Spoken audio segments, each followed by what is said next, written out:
আজকে আমরা সকাল সকাল হাজরা খেলা দেখতে যাচ্ছি। আমাদের এখানে হাজরা খেলা কেমন হয় চলো তোমাদেরকে দেখাবো। আমরা এখন হাজরা খেলার এখানে চলে এসেছি। দেখো যেখানে হাজরা ছাড়া হয় সেখানে আমরা দেরি করে এসেছি বলে যেতে পারিনি, তো হাজরাগুলোকে ছেড়ে দিয়েছে। তারপরে আমরা এসে দেখছি রাস্তায় চলে এসছে। তো এখান থেকে যখন যে গ্রাম থেকে ছাড়া হয়েছে সেই গ্রাম থেকে রাস্তা দিয়ে এখন বেরোচ্ছে।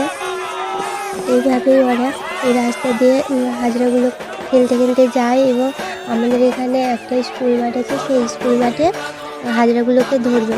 এবারে আমাদের হাজরা ছেড়েছিল আমাদের এখানে হাজরা ছেড়েছিল চারটে হাজরা ছেড়েছিল। তো দেখো তোমরা কীভাবে ওরা খেলতে খেলতে যাচ্ছে। হাজরাগুলো কাছে চলে আসলো, সবাই কি অবস্থা দেখো একবার। সবাই যে যার মতো পারে বসে যায়, নাহলে জঙ্গল থাকলে জঙ্গল কিছু মানে না, সব জঙ্গলেও ঢুকে যায়।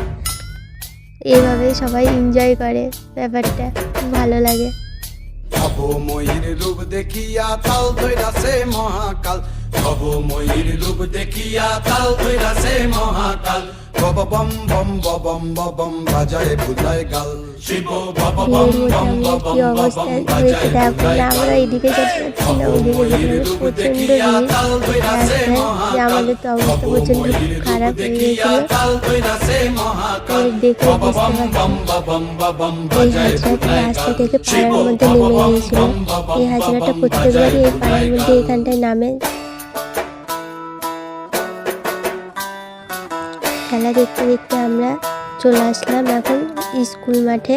দেখো স্কুল মাঠে কত ভিড়, প্রচুর লোক হয়েছিল, প্রচন্ড ভিড় হয়েছিল। দেখো তোমরা শুধু একবার ভিড়টা দেখো।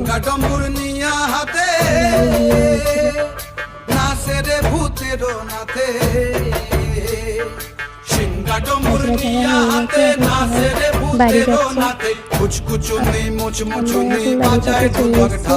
আমি এখন ওদেরকে জিজ্ঞেস করছি যে ওদের কী অবস্থা হয়েছিল। তো সনিকা বলছে যে আমার খুব ভালো লেগেছে, আমি দুবার করে খেয়েছিলাম। আর সুদীপাকে জিজ্ঞেস করছি, তো সুদীপা বলতে চাইছে না ও, কারণ ও অনেক কয়বার পড়েছে। আর সুদীপাকে অনেক কয়বার জিজ্ঞেস করার পর ও বললো যে ও 10 বার পড়েছে। আমার এই মিনি ব্লগটা তোমাদের কেমন লাগলো জানিও কমেন্টে। দেখো আজি কি আনন্দ।